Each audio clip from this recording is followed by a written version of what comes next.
మహేష్ బన్నీ ఒకే రోజు ప్రయోజనం ఎవరికి జరుగుతోంది? సూపర్ స్టార్ మహేష్ బాబు సరిలేరు నీకెవరు చిత్రం విడుదల తేదీ విషయంలో క్లారిటీ ఇచ్చేశారు. వచ్చే సంక్రాంతికి అంటూ గత కొంతకాలంగా ప్రచారం చేస్తున్న చిత్ర యూనిట్ సభ్యులు తాజాగా డేట్ ప్రకటించేశారు.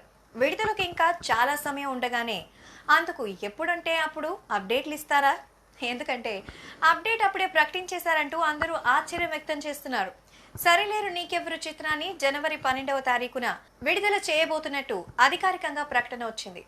మహేష్ సరిలేరు నీకెవరు మూవీ తేదీ ప్రకటన వచ్చిన సమయంలో అల్లు అర్జున్ అలవైకుంఠపురంలో విడుదల తేదీ కూడా ప్రకటన వచ్చేసింది. అల్లు అర్జున్ త్రివిక్రమ్ కాంబినేషన్ లో రూపొందుతున్న ఈ చిత్రాన్ని జనవరి 12న విడుదల చేయబోతున్నట్టుగా డేట్ పోస్టర్స్ ని విడుదల చేసేశారు. ఇలా రెండు పెద్ద స్టార్ హీరోల క్రేజీ సినిమాలు ఈ మధ్య కాలంలో ఒకే రోజు వచ్చిన దాఖలాలు లేవు. కానీ ఈసారి సంక్రాంతికి హోరాహోరీ తప్పదంటున్నారు మెగా మరియు మహేష్ బాబు ఫ్యాన్స్. ఇద్దరు హీరోలు స్టార్స్ అయిన మహేష్ బాబుకి కంపేర్ చేస్తే బన్నీతో పాటు ఎక్కువ క్రేజ్ ఉంది. అలాగే వరుస విజయాలతో మహేష్ మస్తు దూకుడు మీద ఉన్నాడు. అలాగే దర్శకుడు అనిల్ రావిపూడి పరిస్థితి కూడా సక్సెస్ జోస్తో ఉంది. అందుకే సరిలేరు నీకెవరు చిత్రం హైప్ ఆకాశాన్ని తాకేస్తోంది.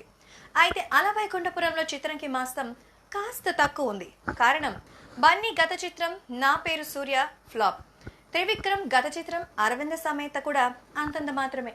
ఈ కారణాల వల్ల సినిమాలు బాక్స్ ఆఫీస్ వద్ద పోటీ పడితే మహేష్ మూవీ పై చేయి సాధించే అవకాశం ఉందని, మహేష్ కు ఎక్కువ ప్రయోజనం కలుగుతుందని అంటూ ఉన్నారు.